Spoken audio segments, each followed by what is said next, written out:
This is how my Linux desktop looks like, and this is the external display.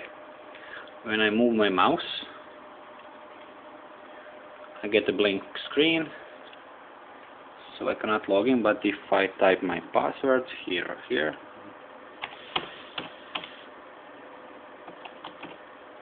you can see when I press enter, my desktop returns, so this is probably a bug. You can see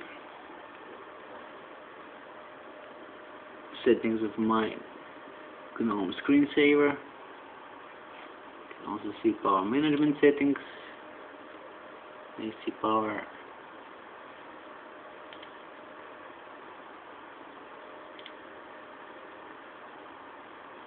this is a Fedora 7 box with all the updates until today. Today is 6th or 7th of May. Okay, thanks. Please fix this box. Thanks. Bye.